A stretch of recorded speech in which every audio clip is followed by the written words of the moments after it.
Renungan Pagi Maranatha oleh Ellen G. White, 22 Juni 2026. Mari kita berdoa.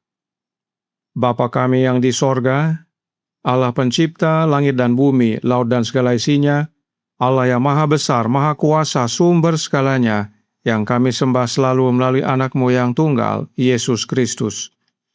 Terpujilah Yesus, anak Allah yang maha tinggi, yang adalah kasih karunia Allah yang menyertai kami. Pada pagi hari ini kami bersyukur boleh bangun dan berbakti dan sebagaimana membaca dan mendengarkan nasihat firman-Mu, kiranya ini menjadi sukacita bagi kami semua, sebab bagi mereka yang menerima nama Bapa dan nama Anak, Tuhan akan peliharakan. Beserta kami sepanjang perbaktian ini kehendak-Mu yang jadi, ampun kami akan dosa dan salah, karena kami berdoa hanya dalam nama Anak Allah yang tunggal, Yesus Kristus, yang adalah Tuhan dan Juru Selamat kami. Amin. Renungan pagi hari ini diambil dari buku Maranatha oleh Ellen G. White, tanggal 22 Juni 2026 dengan judul Makanan dan Tanah di Akhir Zaman. Ayat inti terdapat dalam Matius 6 ayat 34 yang berbunyi, "Sebab itu janganlah kamu khawatir akan hari esok, sebab hari besok mempunyai kesusahannya sendiri. Kesusahan sehari cukuplah untuk sehari." Tuhan telah menunjukkan kepadaku dalam penglihatan berulang kali bahwa adalah bertentangan dengan Alkitab untuk membuat persediaan bagi kebutuhan jasmani kita pada masa kesusahan. Aku melihat bahwa jika orang-orang kudus memiliki makanan yang ditimbun oleh mereka atau di ladang pada masa kesusahan ketika perang, kelaparan dan penyakit sampar ada di negeri itu, makanan itu akan dirampas dari mereka oleh tangan-tangan yang kejam, dan orang asing akan menuai ladang mereka. Maka saat itulah kita harus sepenuhnya percaya kepada Allah dan Ia akan menopang kita. Aku melihat bahwa roti dan air kita akan terjamin pada masa itu, dan kita tidak akan kekurangan atau menderita kelaparan. Tuhan telah menunjukkan kepadaku bahwa beberapa anak-anaknya akan takut ketika mereka melihat harga makanan naik, dan mereka akan membeli makanan dan menimbunnya untuk masa kesusahan. Lalu pada saat dibutuhkan, aku melihat mereka pergi ke persediaan makanan mereka dan melihat, dan makanan itu telah berulat, penuh dengan makhluk hidup dan tidak layak untuk dikonsumsi. Rumah dan tanah tidak akan berguna bagi orang-orang kudus pada masa kesusahan, karena mereka akan harus melarikan diri dari kerumunan yang marah, dan pada saat itu harta benda mereka tidak dapat dijual untuk memajukan pekabaran kebenaran masa kini. Aku melihat bahwa jika ada yang tetap mempertahankan harta benda mereka dan tidak bertanya kepada Tuhan tentang kewajiban mereka, Ia tidak akan menyatakan kewajiban itu, dan mereka akan diizinkan untuk menyimpan harta benda mereka. Dan pada masa kesusahan, harta itu akan muncul di hadapan mereka seperti gunung untuk menghancurkan mereka, dan mereka akan mencoba menjualnya, tetapi tidak akan mampu. Tetapi jika mereka ingin diajar, Ia akan mengajar mereka pada saat dibutuhkan, kapan harus menjual dan berapa banyak yang harus dijual. Dalam konflik besar terakhir dari pertentangan dengan setan, mereka yang setia kepada Allah akan melihat setiap penopang duniawi diputuskan. Karena mereka menolak untuk melanggar hukumnya demi taat kepada kuasa duniawi, mereka akan dilarang membeli atau menjual. Akhirnya akan ditetapkan bahwa mereka harus dibunuh. Tetapi kepada yang taat akan diberikan janji. Dialah seperti orang yang tinggal aman di tempat-tempat tinggi. Bentengnya ialah kubu di atas bukit batu, rotinya disediakan, air minumnya terjamin. Yesaya 33 ayat 16.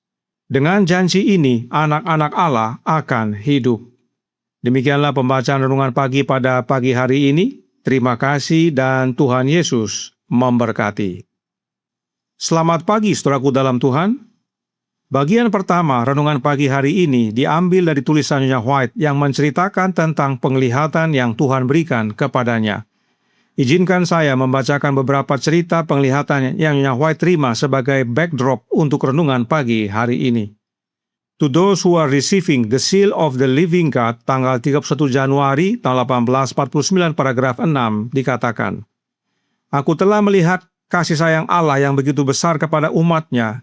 Aku melihat seorang malaikat di atas setiap orang kudus, dengan sayap terbentang di sekeliling mereka. Dan jika orang-orang kudus menangis karena putus asa atau berada dalam bahaya, malaikat yang selalu menyertai mereka akan segera terbang ke atas untuk menyampaikan kabar tersebut. Dan para malaikat di kota itu akan berhenti bernyanyi. Kemudian Yesus akan mengutus malaikat lain untuk turun guna memberi semangat, mengawasi dan berusaha menjaga mereka agar tidak menyimpang dari jalan yang sempit. Perlu diketahui bahwa tulisan ini diberi judul oleh Nyonya White kepada mereka yang menerima materai Allah yang hidup. Artinya, apa yang Nyonya White lihat dalam penglihatan bukan untuk semua orang atau semua yang mengaku umat Allah. Hanya kepada yang dalam proses menerima materai Allah yang hidup, yaitu yang memiliki nama Bapa dan Anaknya pada dahi mereka. Perhatikan, Nyonya White tulis receiving, artinya dalam proses menerima. Jadi, umat-umat yang dijaga dan dihibur oleh malaikat yang diutus oleh Yesus adalah umat-umat yang dalam proses menerima materai Allah yang hidup pada dahi mereka. Setiap orang punya seorang malaikat. Tetapi, dalam paragraf 6 dikatakan, jika mereka tidak mengindahkan pengawasan para malaikat ini dan tidak mau dihibur oleh mereka dan terus tersesat, para malaikat akan tampak sedih dan menangis. Kemudian mereka akan menyampaikan kabar itu ke atas dan semua malaikat di kota itu akan menangis. Lalu dengan suara lantang berkata, Amin. Jadi, orang-orang kudus juga mengalami tantangan, dan bila mereka tidak mau dihibur dan dituntun, mereka bisa tersesat. Namun, masih dalam paragraf 6 dikatakan, jika orang-orang kudus memusatkan pandangan mereka pada hadiah yang ada di hadapan mereka, dan memuliakan Allah dengan memujinya, maka para malaikat akan menyampaikan kabar gembira itu ke kota, dan para malaikat di kota itu akan memainkan kecapi emas mereka dan bernyanyi dengan suara lantang, Haleluya. Dan balai gerbang sorgawi akan bergema dengan nyanyian-nyanyian indah mereka. Mengapa kebenaran ini penting sekali kita ketahui?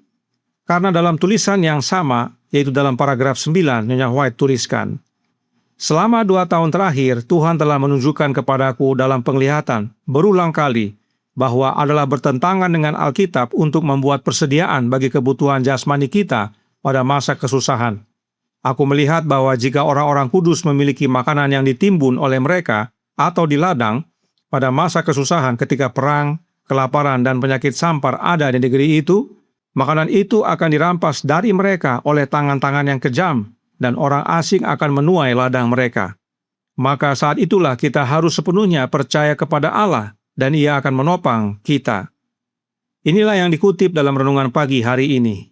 Artinya, jangankan makanan, malaikat saja Allah utus untuk menyertai umat-umatnya yang setia. Sebagaimana Elia diberi makan saat dalam pengasingan, demikian juga dengan umat-umat Allah, malaikat Tuhan akan sediakan makanan. Jadi, bagi umat-umat Allah yang dalam proses menerima materai Allah yang hidup, tidak perlu khawatir akan makanan. Tidak perlu membeli makanan dan menimbun makanan untuk masa kesukaran.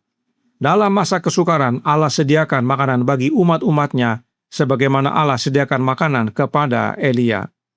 Demikian juga dengan tanah dan harta. Jangan takut untuk pengaturannya. Kita bertanya kepada Tuhan untuk penjualannya. Sebab Roh Nubuat berkata dalam Early Writing halaman 57 paragraf 2, tujuan menjual bukanlah untuk memberi kepada mereka yang mampu bekerja dan menghidupi diri sendiri, tetapi untuk menyebarkan kebenaran. Adalah dosa untuk mendukung dan memanjakan mereka yang mampu bekerja dalam kemalasan. Beberapa orang telah bersemangat untuk menghadiri semua pertemuan, bukan untuk memuliakan Allah, tetapi untuk roti dan ikan. Akan jauh lebih baik jika mereka berada di rumah bekerja dengan tangan mereka. Hal yang baik untuk memenuhi kebutuhan keluarga mereka dan memiliki sesuatu untuk diberikan guna mendukung tujuan berharga dari kebenaran masa kini. Inilah pentingnya bertanya kepada Tuhan untuk menjual harta kita, sebab hasil penjualan tersebut bukan untuk menolong mereka yang bisa bekerja, tetapi untuk menopang pekerjaan Tuhan dalam penyebaran kebenaran. Dan akan ada masa di mana kita tidak bisa lagi menjual harta kita. Itulah sebabnya penting sekali untuk bertanya kepada Tuhan berapa yang harus dijual dan kapan dijual agar pimpinannya menjadi bagian kita. Renungan pagi hari ini berkata dalam Maranatha halaman 181 paragraf 4. Tetapi jika mereka ingin diajar, Ia akan mengajar mereka pada saat dibutuhkan, kapan harus menjual dan berapa banyak yang harus dijual. Saudaraku dalam Tuhan, konflik besar, kesusahan besar yang belum pernah terjadi sebelumnya ada di depan kita dan sudah semakin mendekat. Bagian kita bukan khawatir dan takut. Ingat, ada malaikat yang Allah utus untuk tolong kita. Pandang pada hadiah yang telah disediakan, pandang pada Yesus. Percaya pada pemeliharaannya, maka kebutuhan kita akan dicukupkan, khususnya dalam masa kesukaran. Dan ingat, semuanya ini hanya tersedia bagi yang dalam proses menerima meterai Allah yang hidup. Apakah itu? Tribune Herald tanggal 21 Mei tahun 1895 paragraf 5 berkata, meterai Allah yang hidup hanya akan diberikan kepada mereka yang memiliki kesamaan dengan Kristus dalam karakter. Itulah sebabnya nama Bapa dan nama anaknya tertulis pada dahi mereka. Sebab dalam Alkitab, nama juga adalah karakter. Bagaimana menerima karakter Kristus? The Desire of Ages halaman 676 paragraf 2 menjelaskan, tinggallah di dalam aku dan aku di dalam kamu. Tinggal di dalam Kristus berarti terus-menerus menerima rohnya, menjalani hidup dengan penyerahan diri sepenuhnya untuk melayaninya. Saluran komunikasi harus selalu terbuka antara manusia dan Allahnya. Seperti ranting pokok anggur yang terus-menerus menghisap getah dari pokok anggur yang hidup, demikian pula kita harus berpegang teguh pada Yesus. Dan, perhatikan, menerima dari Dia oleh iman, kekuatan, dan kesempurnaan karakternya sendiri. Hanya mereka yang tinggal dalam Yesus oleh menerima rohnya Yesus terus-menerus yang menerima kesempurnaan karakter Kristus. Dan mereka-mereka inilah tidak perlu khawatir akan makanan dan tidak perlu khawatir akan pengaturan harta. Sebab Allah Bapa melalui anaknya menolong dan pimpin kita, bahkan utus malaikatnya untuk bekerja bagi kita. Tuhan memberkati, saya bawa dalam nama Yesus. Amin. Mari kita berdoa. Bapa kami yang di sorga, Allah pencipta langit dan bumi, laut dan segala isinya, Allah yang maha besar, maha kuasa, sumber segalanya, yang kami sembah selalu melalui anak-Mu yang tunggal, Yesus Kristus. Terima kasih atas nasihat roh nubuat yang indah pada pagi hari ini, bahwa bagi mereka yang dalam proses menerima meterai Allah yang hidup, yaitu karakter Kristus, Allah pelihara. Kami tidak perlu takut akan makanan, pengaturan harta, dan penjagaan, sebab tidak hanya Engkau akan cukup dan disediakan, tapi Engkau juga akan utus malaikat-Mu untuk bekerja bagi kami. Karenanya tolong kami ya Bapa, karuniakanlah roh anak-Mu dalam hidup ini, sebab hanya dengan memiliki rohnya Kristus maka persediaan Kau cukupkan dan malaikat-Mu menyertai kami. Sebab Yesuslah tangga dan di atas tangga itulah malaikat Tuhan naik turun. Beserta kami sepanjang hari ini kehendak-Mu yang jadi, ampun kami akan dosa dan salah, karena kami berdoa hanya dalam nama anak Allah yang tunggal, Yesus Kristus, yang adalah Tuhan dan Juru Selamat kami. Amin.